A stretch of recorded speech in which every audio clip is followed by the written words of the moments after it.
धावत्या लोकांमधून उडी मारून एका सोनसाखळी चोराला मुंबई पोलिसांच्या एका महिला पोलीस कर्मचाऱ्याने पकडून दिलेलं आहे। आपल्या सोबत आहेत ती शीतल। नेमकी त्या रात्री काय घटना घडली आणि काय धाडस केलं नेमकं? माझं नाव शीतल नारायण पो। काळा घोडा फेस्टिवलचा बंदोबस्त सुटल्यानंतर मी घरी परतताना विटी स्टेशनवर पनवेल ट्रेन पकडली। 9:30च्या सुमारास मधल्या डब्यात बसली होती। गर्दी कमी असल्यामुळे मला जागा भेटलेली।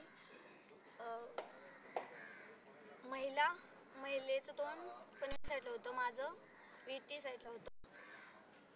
दरवाजातून एक गुन्हेगार आला आणि त्याने गळ्यातलं खेचून धाव घेतली। चालत्या गाडीतून त्याने उडी टाकली आणि मी पण त्याच्या पाठोपाठ टाकली। मी पडले, मला लागलं थोडं, तरी पण मी उठून त्याचा पाठलाग केला आणि त्याला पकडला। नंतर पब्लिक पण आलं मदतीला। नंतर त्याला घेऊन रेल्वे पोलीस स्टेशनमध्ये हजर केलं। मला लागल्यामुळे मी हॉस्पिटलमध्ये गेले, त्याची झडती वगैरे घेतली, सोनसाखळी वगैरे भेटली। साधारण त्यावेळी तुमची ड्युटी संपली होती, तुम्ही दिवसभर काम केलं होतं, घरी चालला होतात। एक सर्वसामान्य विचार केलेला मुंबईकर, विशेषतः मुंबईच्या घटना घडतात त्यावेळी की जे घडते घडू दे, आपण निघून जाऊयात, आपल्याला काय घेणं नाही पडले का? तो विचार तुमच्या मनात आला नाही का? नाही, त्यावेळेस मला काहीच वाटलं नाही, कारण की माझ्या समोर घटना घडली आणि मी धाडस केलं, माझं हे दाखवलं।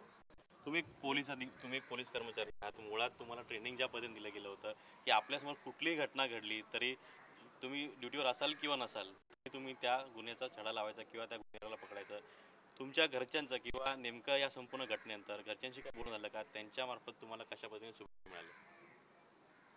माझं सर्वांनी कौतुक केलं आणि मला म्हणजे कौतुक केलं आणि असंच काम करत राहा आणि चांगलं म्हणजे। इथले जे वरिष्ठ अधिकारी ते आपल्यासोबत, आपण त्यांना विचारत।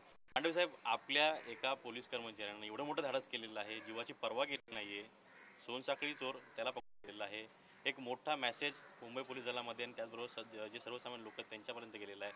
आपल्या जे काम केलेलं आहे त्याबद्दल काय सांगाल?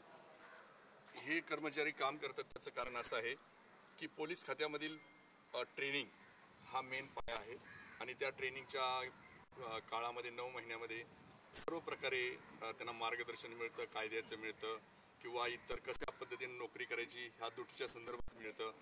त्याला मेन कारण ट्रेनिंग। तर ट्रेनिंगमुळे ते पुढे पोलीस हा होतो। त्या पद्धतीने ह्या महिलासुद्धा नागपूर ट्रेनिंगला होत्या आणि नागपूर ट्रेनिंगवरून 3 महिने झाले इथे येऊन त्या ठिकाणी जेव्हा आल्या होत्या त्यावेळेला एकदम शांत अशा भूमिकेत राहिल्या होत्या। परंतु त्यांना आम्ही इथं सगळे वरिष्ठ जे आहेत आमचे, त्या वरिष्ठांच्या मार्गदर्शनाने त्या महिला आता एकदम चांगल्या प्रकारे काम करतायत आणि त्यांना आम्ही म्हणजे आमचं मार्गदर्शन असतं। माननीय पोलीस आयुक्त, तसं आमचे अप्पर पोलीस आयुक्त, उपायुक्त। आपल्याला अभिमान किती वाटतोय की अशा पद्धतीनं संपूर्ण लोक येतात, आपल्या कर्मचाऱ्याचं ज्यांनी आपल्या हाताखाली ट्रेनिंग घेतलेली आहे त्यांचं कौतुक केलं जात आहे, अभिमान वाटतो? अभिमान म्हणजे तसा पाहिला तर एकदम जबरदस्त अभिमान वाटतोय की पोलीस खात्याची इज्जत राखणं हे पोलिसांचं कामच आहे, ते करणं गरजेचं आहे आणि यापुढे सुद्धा करणारच। झी 24 तास रहा एक पाऊल पुढे।